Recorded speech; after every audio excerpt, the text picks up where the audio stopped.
প্রহরী, আমার রাজ্যের সেনাপতি কোথায়? সেনাপতিকে যে আমি দেখছি না দরবারে। জি হুকুম মহারাজ, আমি এক্ষুনি সেনাপতিকে ডাক ডাক দিয়া নিয়ে আসি।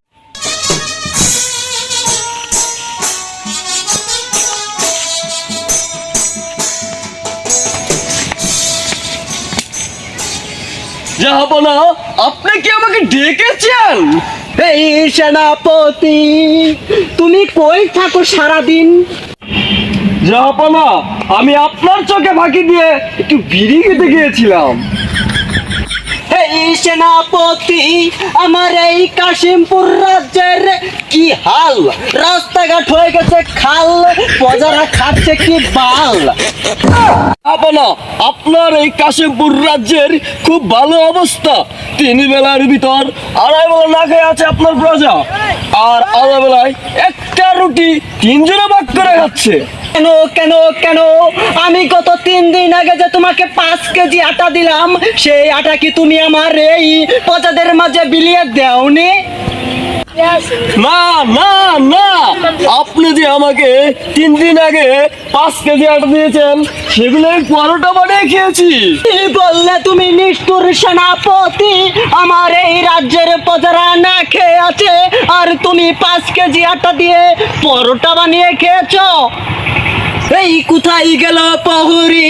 হুকুম করুন জাহাপানা। বন্দি করো এই নিষ্ঠুর সেনাপতিকে। না না না, পারুম না। কেন কেন তুমি পারবে না? আমি কি তোমাকে বেতন দেই না? এখনো 3 মাসের বেতন বাকি রয়ে গেছে। ঠিক আছে প্রহরী, তোমার 3 মাসের বেতন তুমি কোষাগার থেকে বুঝে নিও। বন্দি করো এই সেনাপতিকে। জি হুকুম করুন জাহাপানা। আমি আগেই বলেছিলাম সেনাপতির পাঠ করব না। সেনাপতির পাঠ করলে বারবার আমাকে কারাগারে যেতে হয়।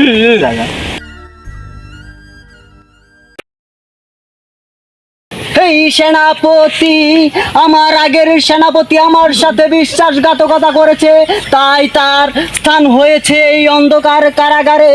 তুমি এখন চলো আমার সাথে, এই কাশিমপুর রাজ্য আমরা পরিদর্শন করব।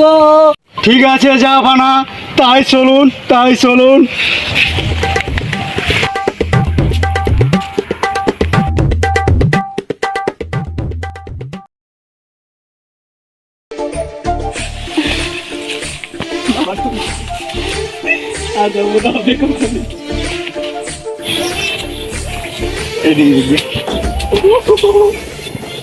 এই সেনাপতি, আমার রাজ্যে এত সুন্দর রূপসী নারী আমি তো আগে কখনো দেখিনি। এই সেনাপতি, খবর লাগাও সেই কন্যার পিতাকে, সেই কন্যার মাতাকে। সেই কন্যাই হবে আমার এই কাশিমপুর রাজ্যের মহারানী। ঠিক আছে জাহাপানা, তাই হবে।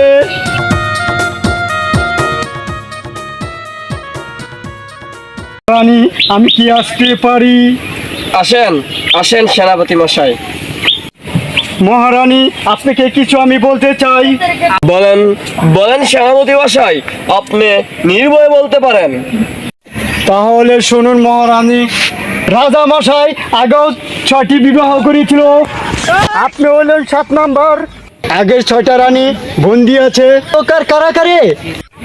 আপনি যদি বন্দি যদি না হতে চান, তাহলে আমার সাথে করেন বন্ধুতা। ঠিক আছে সেনাপতি মশাই, এই কাশিমপুর রাজ্যের আমি হব রানী, আপনি হবেন রাজা। ঠিক আছে, দুজনে মিললা তাহলে রাজাকে আমরা হত্যা করিব।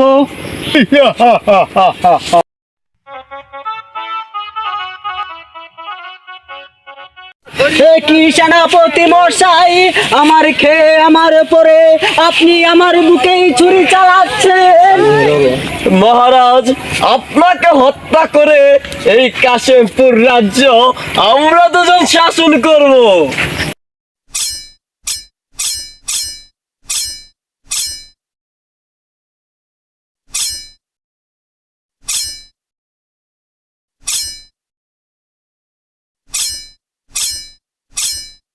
রাজাকে আমি হত্যা করেছি, তা এখন রয়েছে রানী, রানীকেও হত্যা করিব, এই রাজ্য আমি একাই চালাবো।